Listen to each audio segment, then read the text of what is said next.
I was sitting in my basement workshop when the power went out, which meant absolutely nothing to me because my generator kicked in 3 seconds later like it always did.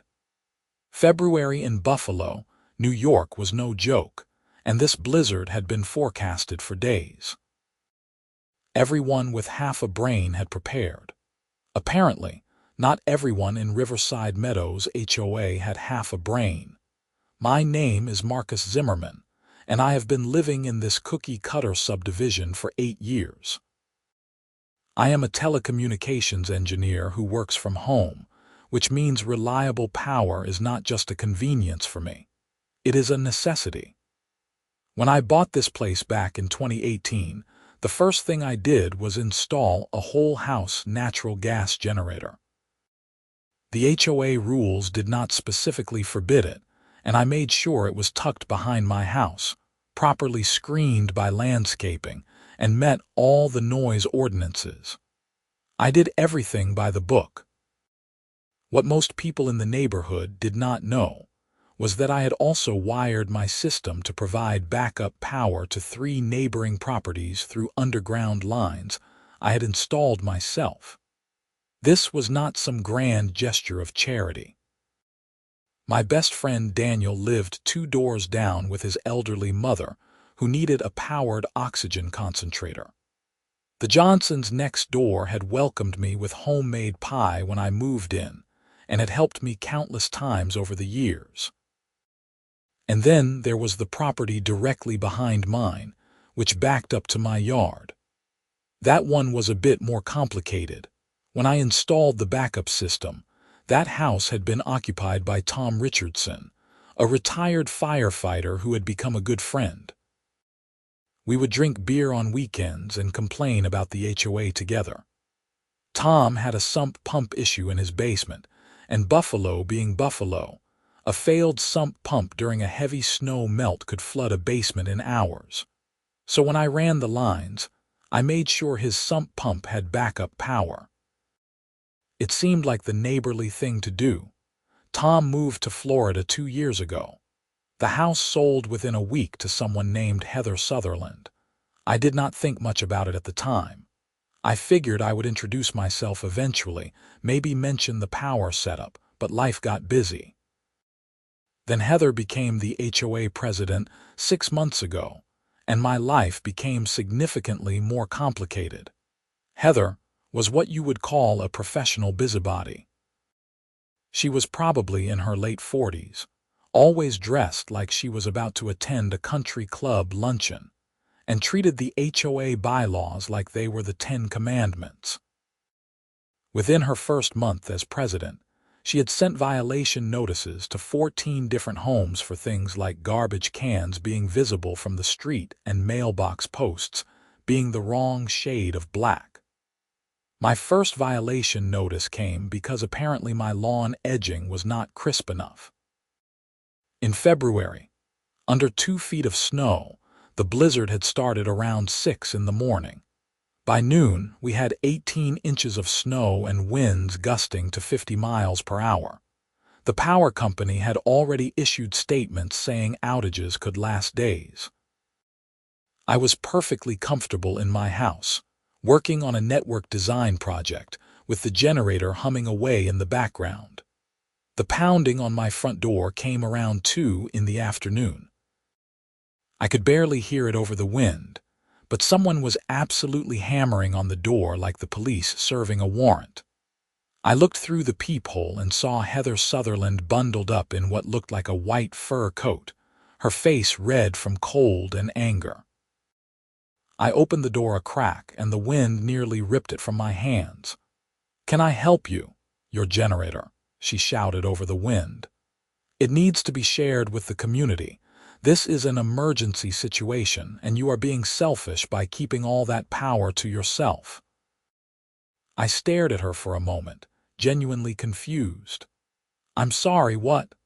"I am the HOA president, and I am invoking emergency powers under Section 12 of the bylaws. You need to run extension cords to at least 6 houses in the immediate area, starting with mine. This is not negotiable." The snow was blowing into my house, and I was losing heat by the second. Heather, there is no Section 12 that gives you authority over my personal property. And even if there were, you cannot run a house on extension cords from a generator. That is not how electricity works. I am not asking, Marcus. I am telling you. If you do not comply, I will have the HOA levy fines against you, $500 per day until you cooperate. I felt my jaw tighten. You cannot fine me for not sharing my personal generator. That is not remotely legal. We will see what the rest of the board says. I am calling an emergency meeting for tonight, 6 o'clock. Your attendance is mandatory. She turned and trudged back through the knee-deep snow toward her house, which was directly behind mine across the back fence line. I closed the door and stood there for a moment, trying to process what had just happened. Then I started laughing. Heather lived in Tom's old house. Her sump pump was running right now on my power, and she had no idea. If she wanted to play stupid games, she was going to win stupid prizes. The emergency HOA meeting was held over a video call because, obviously, no one was driving anywhere in this weather. I logged in at 6 to find Heather, along with board members Patricia Morrison and Carl Jenkins. Patricia was reasonable most of the time. Carl was basically Heather's yes man. "Thank you for joining us, Marcus," Heather said with fake sweetness. "As I outlined in my email, we are here to discuss the equitable distribution of resources during this emergency." "You mean my generator," I said flatly. "Community resources," Heather corrected. "In times of crisis, those who have must share with those who have not. It is only fair." "Heather, that generator is my private property. I paid for it. I paid for the installation. I pay for the natural gas that runs it. The HOA has no claim to it whatsoever." Patricia spoke up. "Marcus, I think what Heather is trying to say is that maybe you could help some neighbors who might need it. Mrs. Chen down the street has small children. The Foresters have all their food spoiling.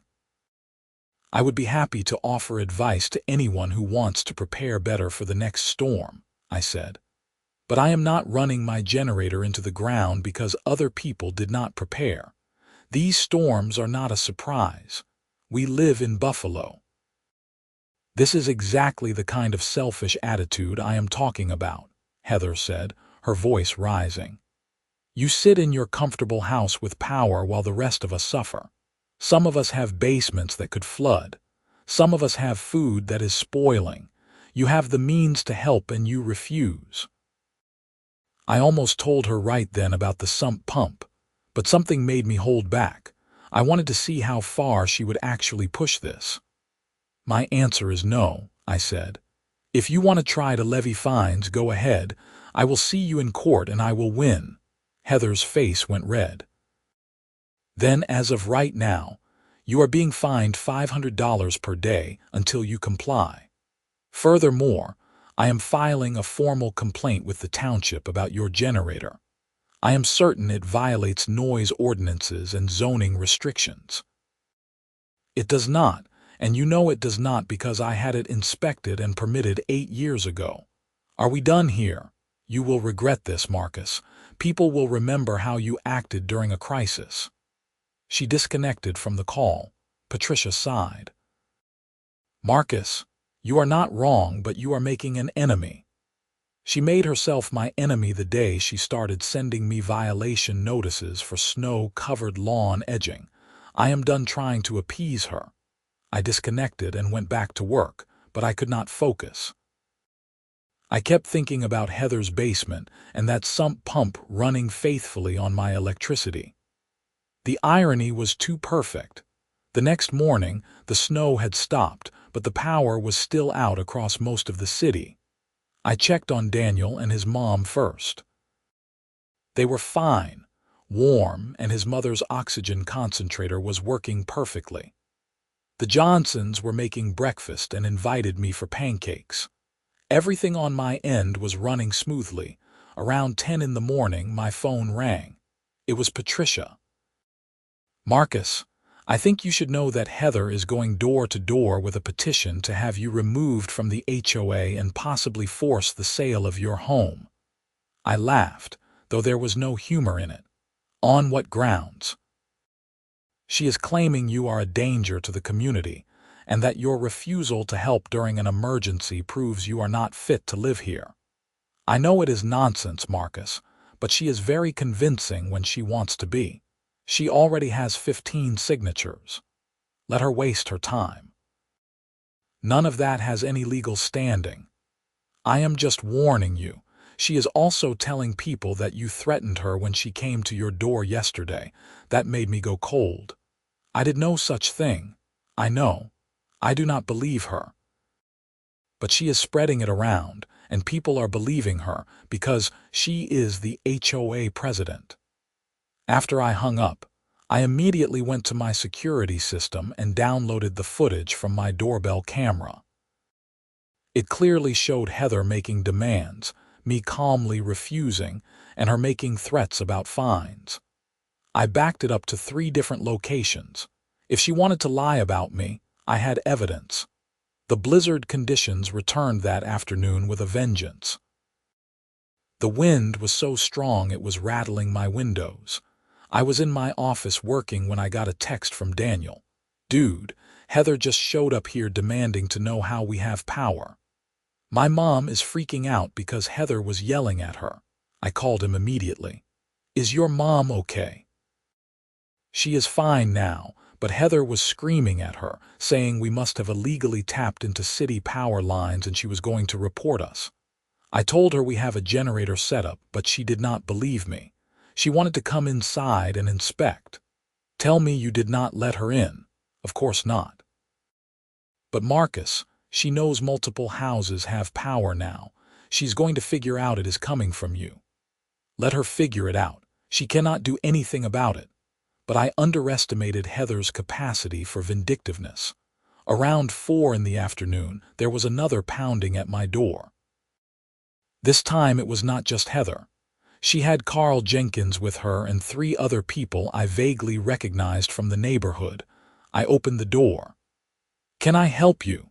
You are running an illegal power distribution system, Heather announced loudly, clearly performing for the small crowd. You are supplying power to at least 3 houses without permits, without inspections, and without approval. That is a violation of township electrical codes and HOA regulations. Actually, it is not. The system was installed by a licensed electrician, inspected by the township and approved. I have all the documentation, and the HOA has no regulations regarding private power sharing agreements between neighbors. Then you admit you are powering other homes while refusing to help the broader community. That is discrimination. I was getting really tired of this. Heather, go home. Come back when you have an actual legal argument. I have already called the township inspector. They will be here tomorrow to review your system, and when they find violations, your generator will be shut down. Great. I will have all my permits ready for them. Now, if you will excuse me, I have work to do. I started to close the door. This is not over, Marcus, Heather shouted. You think you are so smart, sitting in your warm house while the rest of us freeze. You are a selfish, arrogant person, and you do not deserve to live in this community. One of the people with her, a younger guy I did not know, spoke up. Maybe we should just take the generator. He cannot stop all of us. I stopped closing the door and looked directly at him. That would be theft. I have cameras covering my entire property and I am recording this conversation right now. If any of you touch my property, I will have you arrested. Heather grabbed the guy's arm. We will handle this the legal way. Come on. They trudged back through the snow. I immediately called the township office and spoke to the inspector I knew from my original installation. His name was George, and he had been doing electrical inspections in Buffalo for 30 years. George, this is Marcus Zimmerman on Riverside Drive. I think I am about to get a bogus complaint about my generator system. Already got a call about it, George said. Some HOA president claiming you are running illegal lines. I looked up your permits. Everything is in order from what I can see. I will come by tomorrow afternoon when the roads are better and take a look, but I do not anticipate any issues. Thanks, George, I appreciate it. Word of advice though, Marcus. HOA disputes can get ugly. Document everything. Way ahead of you. That night, the power came back on for about 2 hours before going out again. It was a rolling blackout situation. The utility company was overwhelmed. My generator did not even hiccup. Everything kept running smoothly. I was up late working on a project deadline when I heard a strange noise outside. It was almost 11 at night, and the wind had died down enough that sounds carried. It sounded like someone was in my backyard. I pulled up my security cameras and felt my blood pressure spike. Heather was in my backyard with a flashlight, walking toward my generator. She had a large wrench in her other hand. I grabbed my coat and phone and went out the back door. Heather, what the hell are you doing? She spun around, clearly not expecting me to be awake. I am inspecting a nuisance that is causing noise pollution. You are trespassing on my property at 11 at night with a wrench. That is not an inspection. That is vandalism. I have every right as HOA president to inspect properties for violations. No, you absolutely do not. You have no right to enter my property without permission, and you sure as hell do not have the right to touch my generator. Leave now, or I am calling the police. Go ahead and call them. I will tell them you threatened me. Again. I pulled out my phone and started dialing. Great. We can all watch the security footage together. I am sure they will be very interested in why you are creeping around my yard with a wrench at 11 at night. Heather's confidence faltered. This is not over. You keep saying that. Now get off my property. She left, but I stood outside for another 20 minutes to make sure she was really gone. Then I went inside and emailed the security footage to myself and backed it up. This was escalating beyond just HOA nonsense. She had been about to damage my property. The next morning was Thursday. The blizzard had finally passed, leaving behind nearly 3 feet of snow and a city struggling to dig out. The power was still out for most of the area. George the inspector showed up around 2 in the afternoon. Marcus, good to see you. Let us take a look at this system that has your HOA president so worked up. I showed him everything. The generator installation, the transfer switch, the underground lines to the neighboring properties, all the permits and inspection records from the original installation. George checked every connection, every breaker, every wire. This is actually one of the better private installations I have seen, he said finally. Whoever did this work knew what they were doing. Everything is up to code, properly grounded, correctly rated. You have nothing to worry about from the township. Can I get that in writing? I will file my report today. You will have an official copy by Monday. There are no violations here. After George left, I felt relieved but also more concerned. Heather was not going to accept this. She had backed herself into a corner publicly, and people like her did not handle being proven wrong very well. I was right to be concerned. Friday morning, I woke up to find a certified letter taped to my front door. It was from Heather, in her capacity as HOA president, informing me that an emergency special assessment of $5,000 was being levied against my property to cover community emergency preparedness equipment. The letter stated that failure to pay within 30 days would result in a lien against my house. I called my real estate attorney, Linda Martinez, who I had used when I bought the house. Linda, the HOA president, is trying to levy a special assessment against just my property. Can she do that? Not legally, no. Special assessments have to apply to all properties equally and require a vote of the membership in most cases. Send me the letter. This sounds like harassment. I sent her everything. The letter, the security footage, the documentation of all of Heather's threats and demands. Linda called me back within an hour. Marcus, you need to file a police report about the trespassing incident. This has moved beyond a civil HOA dispute. She was on your property with a tool that could be used to damage your equipment. That is criminal. I had been avoiding involving the police because I did not want to escalate things further, but Linda was right. This had already escalated past the point where I could handle it with documentation alone. I went to the Buffalo Police Department's 5th Precinct and filed a report. The officer who took my statement, Detective Sarah Reeves, watched the security footage with a grim expression. Mr. Zimmerman, has this person made any other threats against you or your property? Multiple times. I have more footage if you need it. Send me everything you have. This looks like harassment and attempted vandalism at minimum. We will have a conversation with Miss Sutherland. I gave Detective Reeves all the footage and documentation. She told me she would be in touch.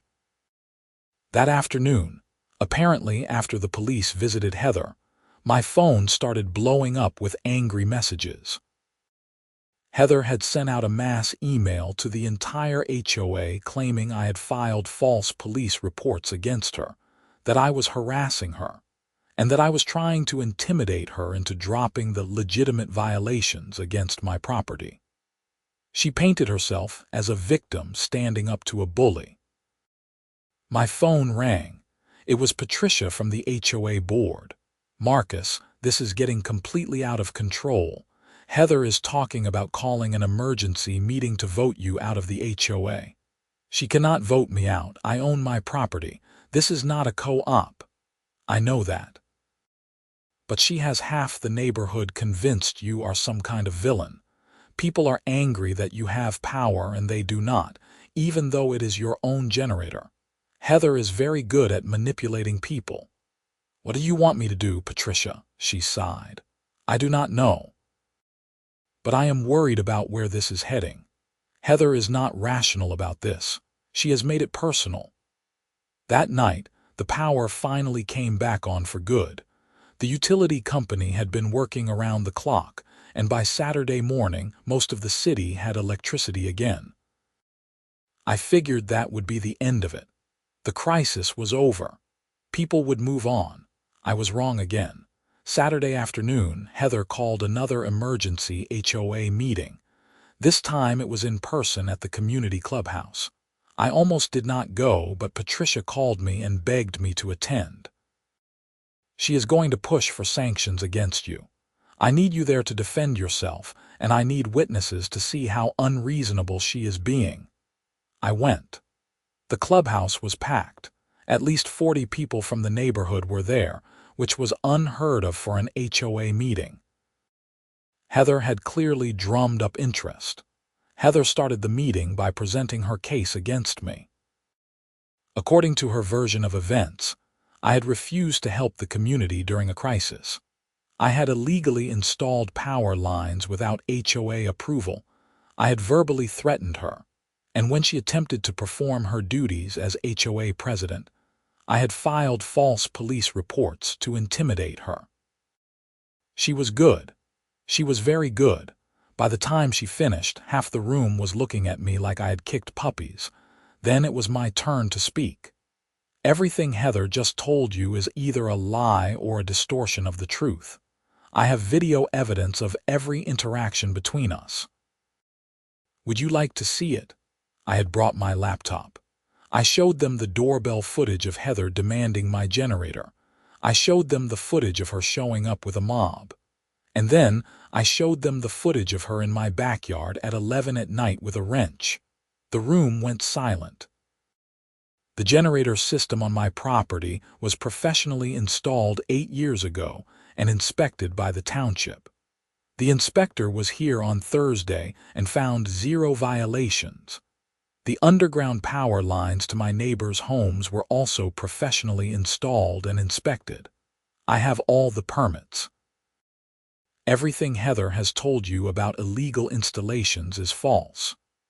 As for refusing to help during the crisis, I was already providing backup power to 3 homes, including homes with elderly residents and medical equipment. I was helping. I just was not helping in the way Heather demanded. I paused and looked directly at Heather. And there is one more thing everyone should know. One of the homes that has been running on my backup power this entire time is Heather's. Her sump pump has been running on my electricity since the power went out on Tuesday. The room erupted. People were shouting questions. Heather went pale. "What are you talking about?" she said, but her voice was shaky. "When Tom Richardson lived in your house, he was a friend of mine. He had sump pump problems, so when I installed my backup system, I ran a line to make sure his sump pump would stay operational during outages. You bought his house. You inherited that connection. Your basement has not flooded during this blizzard because I was keeping your sump pump running. While you were demanding I share my generator, threatening me with fines, trying to damage my equipment and turning the neighborhood against me, you were literally being kept dry by my electricity." Heather stood up. "That is not true. I did not ask for that. I did not want that."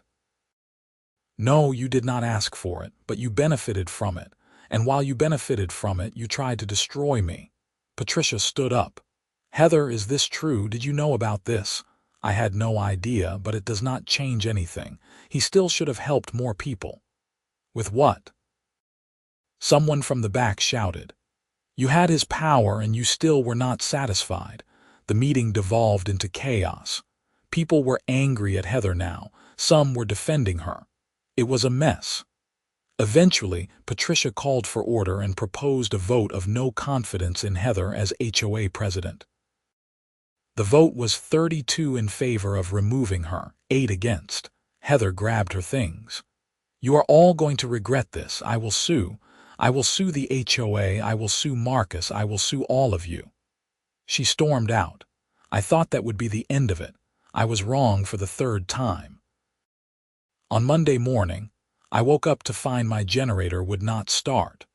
I went outside to check it and found that someone had poured concrete mix into the air intake vents. The generator was completely destroyed. $22,000 worth of equipment ruined. I called the police immediately. Detective Reeves came out personally. "You have security footage?" she asked. "I do, but whoever did this knew where my cameras were. They came from an angle that is blocked by the fence. I cannot see who it was. But you suspect Miss Sutherland. She is the only person with a motive." Detective Reeves looked at the ruined generator. "The concrete mix is a specific choice. It is not something people typically have on hand in February. Let me make some inquiries." 2 days later, Detective Reeves called me. We checked the local hardware stores. Heather Sutherland purchased 2 bags of quick-set concrete mix from the Home Depot on Delaware Avenue on Sunday afternoon. She paid cash, but they have her on security footage.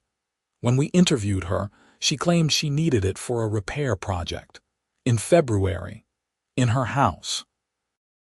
She could not tell us what repair. Is that enough to charge her? We are working on it. We also pulled her phone records. At 2:30 in the morning on Monday, her phone pinged off a tower that covers your neighborhood. She claims she was home asleep. We are building a case.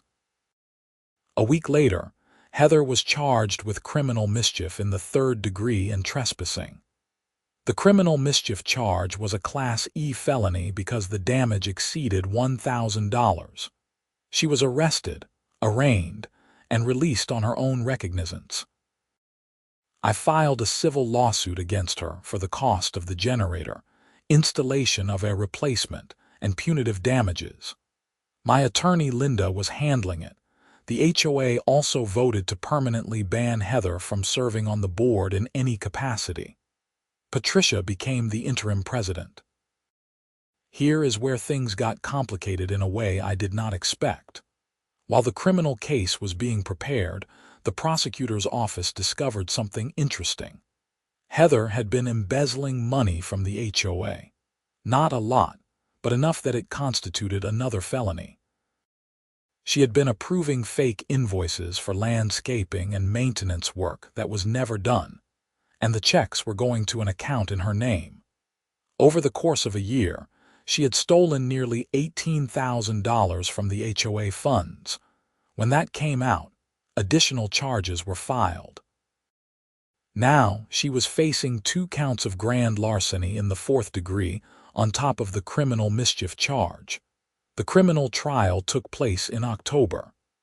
I had to testify about the generator damage and the events leading up to it. The prosecution presented the security footage, the evidence of the concrete purchase, the cell phone records, everything. Heather's defense attorney tried to argue that she was being targeted because she had stood up to me, but it fell flat. The jury deliberated for 4 hours and found her guilty on all counts. At sentencing in December, the judge was not sympathetic. "Miss Sutherland, you held a position of trust in your community. Rather than fulfilling your responsibilities, you stole from your neighbors. And when someone refused to bend to your demands, you destroyed their property. You have shown no remorse and no accountability. I am sentencing you to 2 years in prison, with eligibility for parole after 1 year, followed by 3 years of probation.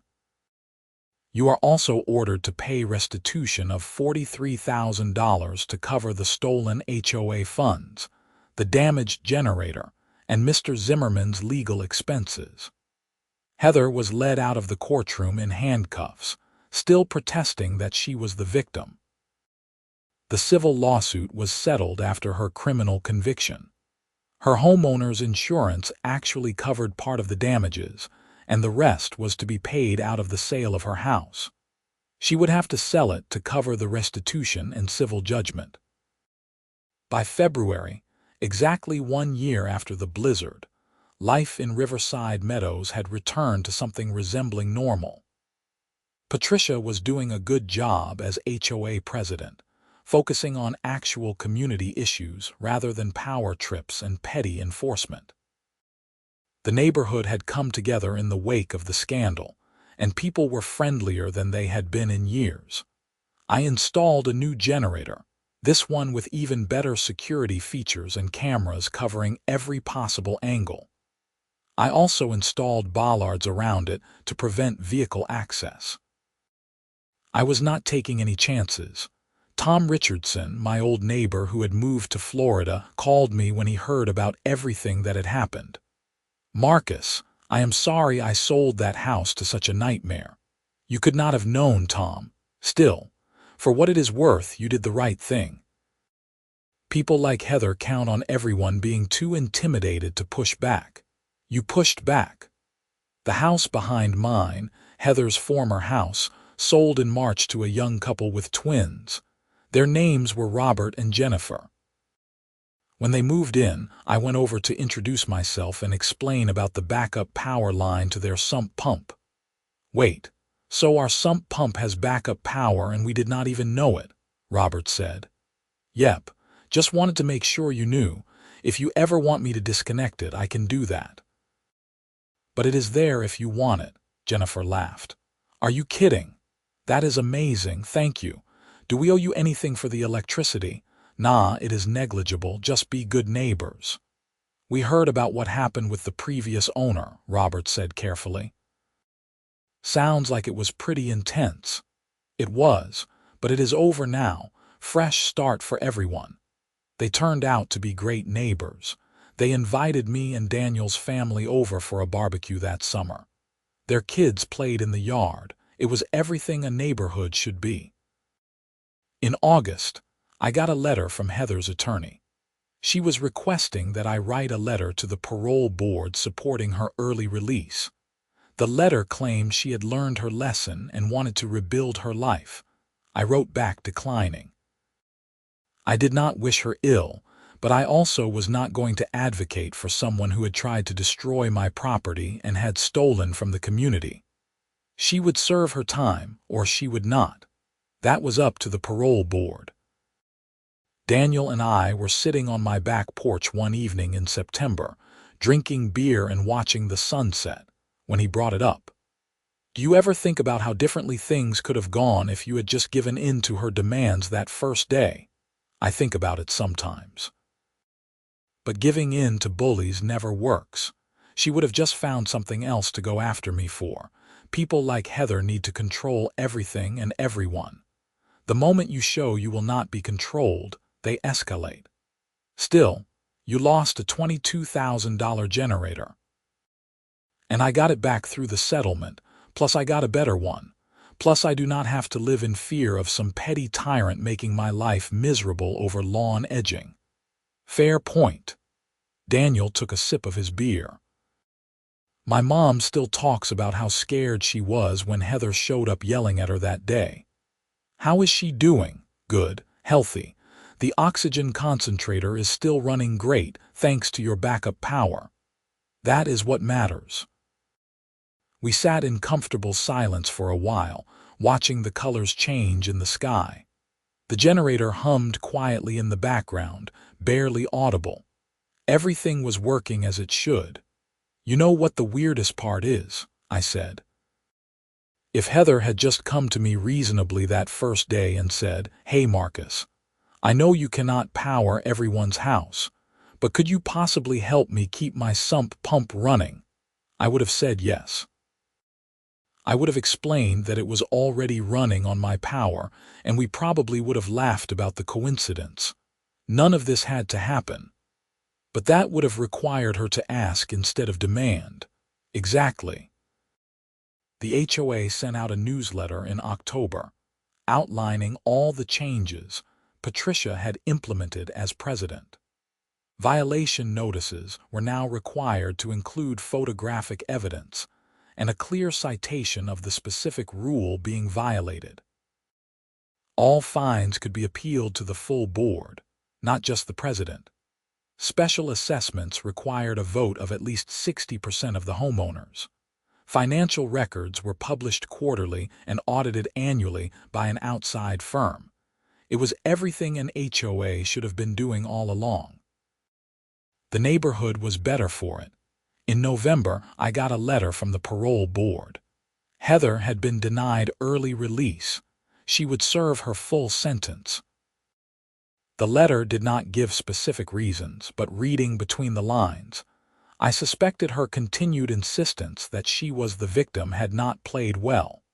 December brought another major snowstorm, though not as bad as the blizzard from the previous year. This time, 3 other houses on the street had installed generators. People had learned from that experience. When the power went out for 12 hours, those of us with generators shared coffee and hot meals with the neighbors who did not. It was what community was supposed to look like. On Christmas Eve, Robert and Jennifer from behind my house brought over cookies and a bottle of wine. We just wanted to say thank you for being such a great neighbor. After everything we heard about what happened before we moved here, we were nervous. But this has been the best neighborhood we have ever lived in. Glad to hear it. Merry Christmas. After they left, I stood in my kitchen looking at the cookies and wine, thinking about the past year. It had been a nightmare in many ways. The stress, the legal battles, the damaged property, all of it had been exhausting. But it had also clarified something important. Community was not about forced compliance or someone at the top demanding obedience. It was about people choosing to help each other, to be reasonable, to solve problems together. Heather had seen the HOA presidency as a position of power over others. She had wielded rules like weapons, creating violations where none existed, and inventing authority she did not have. She had taken something that should have been a simple community organization and turned it into her personal fiefdom. And when someone finally stood up to her, she had escalated to threats, lies, and ultimately criminal actions. But in destroying herself, she had inadvertently destroyed the system that had enabled her. The new HOA policies made it nearly impossible for another Heather to abuse the position. The neighborhood was more engaged and more aware. People paid attention now. They asked questions. They demanded accountability. In January, 2 years after the original blizzard, I was working in my home office when I got an email from Patricia. "Marcus, I wanted to give you a heads up. Heather is being released next month. She served her full sentence. I do not know if she is planning to come back to the area, but her house sold last year, so she does not have property here anymore. Just wanted you to be aware." I thanked her for the information and then did not think much more about it. Heather was not my problem anymore. She could rebuild her life somewhere else, and I genuinely hoped she learned something from the experience. But she was not going to be part of my life or my community again. February came around again, and with it, another Buffalo snowstorm. Not a blizzard this time, just a solid foot of snow and some power flickering. My generator stood ready, the new security system watched over it, and my neighbors were prepared. I had coffee with Daniel while the snow fell outside, and his mom joined us, healthy and happy. 2 years ago right now, all hell was breaking loose, Daniel said, watching the snow. 2 years ago right now, I was working and had no idea my day was about to go sideways, I replied. "Do you regret how you handled it?" I thought about that for a long moment. "No. I wish it had not been necessary. I wish Heather had been a reasonable person. But I do not regret standing up for myself and my property, and I do not regret exposing what she was doing. She hurt people, Daniel. She stole from the HOA. She would have kept doing it if she had not been stopped." True. And now we have Patricia, who is actually sane. Small victories. The snow continued to fall, the generator hummed quietly in the background, and life went on. The neighborhood was peaceful. The HOA functioned as it should, handling maintenance and community issues without drama or power plays. People shoveled each other's driveways and waved when they passed on the street. It was not a dramatic ending. There were no more confrontations, no more courtroom showdowns, no more late-night incidents of property destruction. Just normal life in a normal neighborhood, which was exactly what it should have been all along. Sometimes I drove past the house that used to be Heather's and thought about how one person's need for control had caused so much chaos. The new family living there was happy and well integrated into the community. Their kids rode bikes on the sidewalk. They decorated for holidays. They were just normal neighbors. I never heard from Heather again after her release. I assumed she moved somewhere far from Buffalo, somewhere she could start over without the baggage of her criminal record following her everywhere. I hoped she got therapy. I hoped she figured out whatever had driven her to behave the way she did. But mostly, I just did not think about her. The generator continued to run smoothly, providing backup power to my house and the houses I had chosen to help. The underground lines stayed in place, inspected and maintained according to code. The system worked exactly as it was designed to work, and nobody demanded access to it or tried to destroy it. In March, the HOA held elections for the board positions. Patricia ran for president officially and won with 87% of the vote. 2 new board members were elected, both of them reasonable people who understood that the HOA existed to serve the community, not rule over it. The era of petty tyranny was over. I attended the first official board meeting under the new fully elected board. Patricia laid out her agenda for the year, which included upgrading the community playground, organizing neighborhood events, and ensuring the HOA reserve fund was properly managed and transparent. It was boring in the best possible way. No drama, No power plays, just community business being handled responsibly. After the meeting, several neighbors came up to thank me for standing up to Heather. "You took a lot of heat for all of us," one man said. "If you had not pushed back, she would still be running things like a dictator." I appreciated the sentiment, but I also knew that was not entirely true. Someone else would have eventually stood up to her. Bullies can only operate when everyone is too afraid to challenge them. Once one person breaks that spell, others find their courage too. As spring arrived and the last of the snow melted, Buffalo came back to life the way it always did. Trees budded, flowers bloomed, and people emerged from their houses to enjoy the warmer weather. I spent my weekends working in my yard, upgrading my garden beds and replacing some of the landscaping around the generator with more mature plants for better screening. Robert from next door came over one Saturday while I was working. "Hey Marcus, I have been meaning to ask you. That backup power system you have set up, how hard would it be to add another connection? My buddy 2 streets over is interested in setting something up, and I told him you were the guy to talk to. Not hard at all if it is done right. Have him give me a call. I can point him toward the right electrician and explain what permits he will need." "Thanks, man. You have become like the neighborhood expert on this stuff." I had, sort of. After everything that happened, several other homeowners had asked me for advice on generator systems and backup power. I had helped 5 families get set up with their own systems, always making sure everything was properly permitted and inspected. It felt good to help people prepare themselves rather than be dependent on others during emergencies.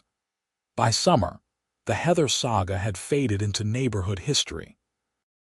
New families moved in who had never heard the story.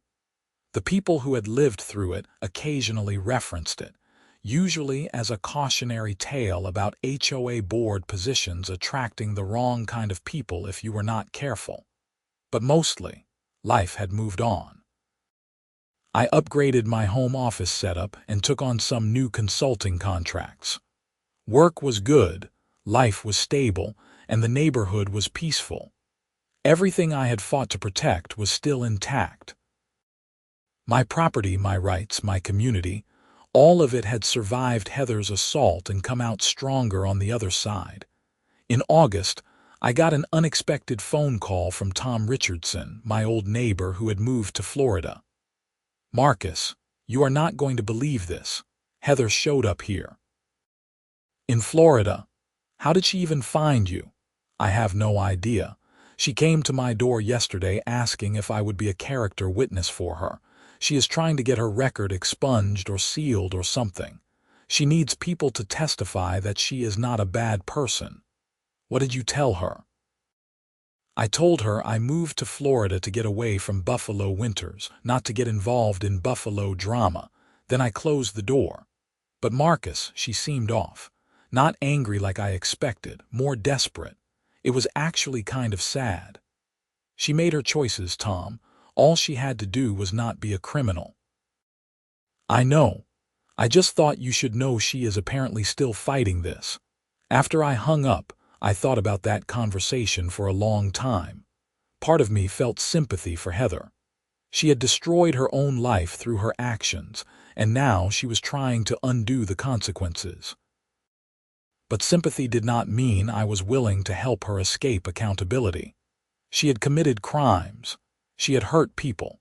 The justice system had worked exactly as it should. I never heard anything more about her expungement efforts.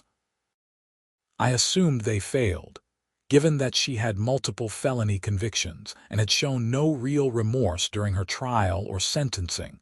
Fall arrived, and with it came the beautiful Buffalo autumn colors. I spent a weekend hiking in Letchworth State Park with Daniel and some other friends. We talked about work, sports, life, everything except HOA drama.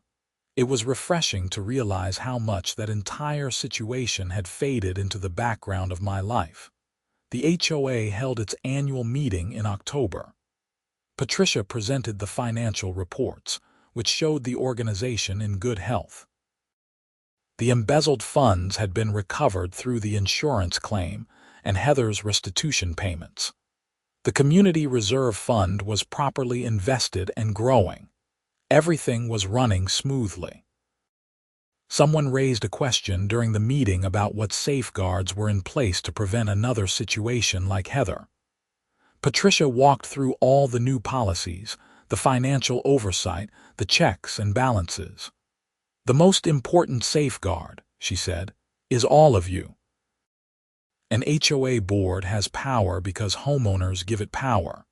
If you stay involved, ask questions and hold us accountable, we cannot go rogue." The problems happened because people were not paying attention, and one person was able to consolidate too much authority. It was a good answer, and it seemed to satisfy people. The meeting ended without drama and everyone went home. November brought the first serious snow of the season. Not a blizzard, just a steady accumulation over several days. The city handled it well, plows running regularly, power staying on. My generator sat silent and ready, unnecessary but reassuring in its presence. I was at the grocery store one Saturday when I ran into Patricia. We chatted about the snow, the upcoming holidays, normal stuff. Then she said something that surprised me. "You know, Marcus, what happened with Heather changed this neighborhood for the better. I know it was terrible to go through, but it forced us to look at how we were doing things. We were all just going through the motions, letting whoever wanted to be in charge take over. Nobody was paying attention. Now people are engaged, they care, they ask questions. We are a real community now, not just houses on the same street." "I had not thought about it that way," I admitted. "Well, it is true, so thank you. I know you were just defending yourself, but you did all of us a favor." As December arrived and the holidays approached, I found myself reflecting on the past 2 years. It had been a wild ride from that first knock on my door during the blizzard to where things stood now. I had been sued, threatened, had my property damaged, spent countless hours dealing with lawyers and police and court proceedings. It had been expensive, stressful, and exhausting. But I had also learned something valuable about standing up for yourself, about not backing down when you are in the right, and about the importance of documentation and preparation. I had learned that communities are made up of individuals, and individuals have to be willing to push back against petty tyrants, or they will take over. Most importantly, I had learned that being a good neighbor was not about compliance or submission. It was about mutual respect, voluntary cooperation, and genuine care for the people around you. Heather had tried to enforce community through threats and demands. Real community came from people choosing to help each other, like I had chosen to help Daniel's family and the Johnsons and even Tom when he lived here. Christmas came and went peacefully. I spent it with Daniel's family and several other neighbors. We had dinner, exchanged gifts, and enjoyed each other's company. It was exactly what the holidays should be. As the new year arrived and I looked ahead to another Buffalo winter, I felt content. The generator was ready, the house was warm, my neighbors were good people, and the HOA was functioning properly.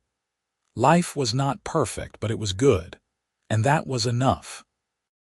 The story of HOA Karen demanding my generator during a blizzard, not knowing I was supplying power to her sump pump, had become neighborhood legend.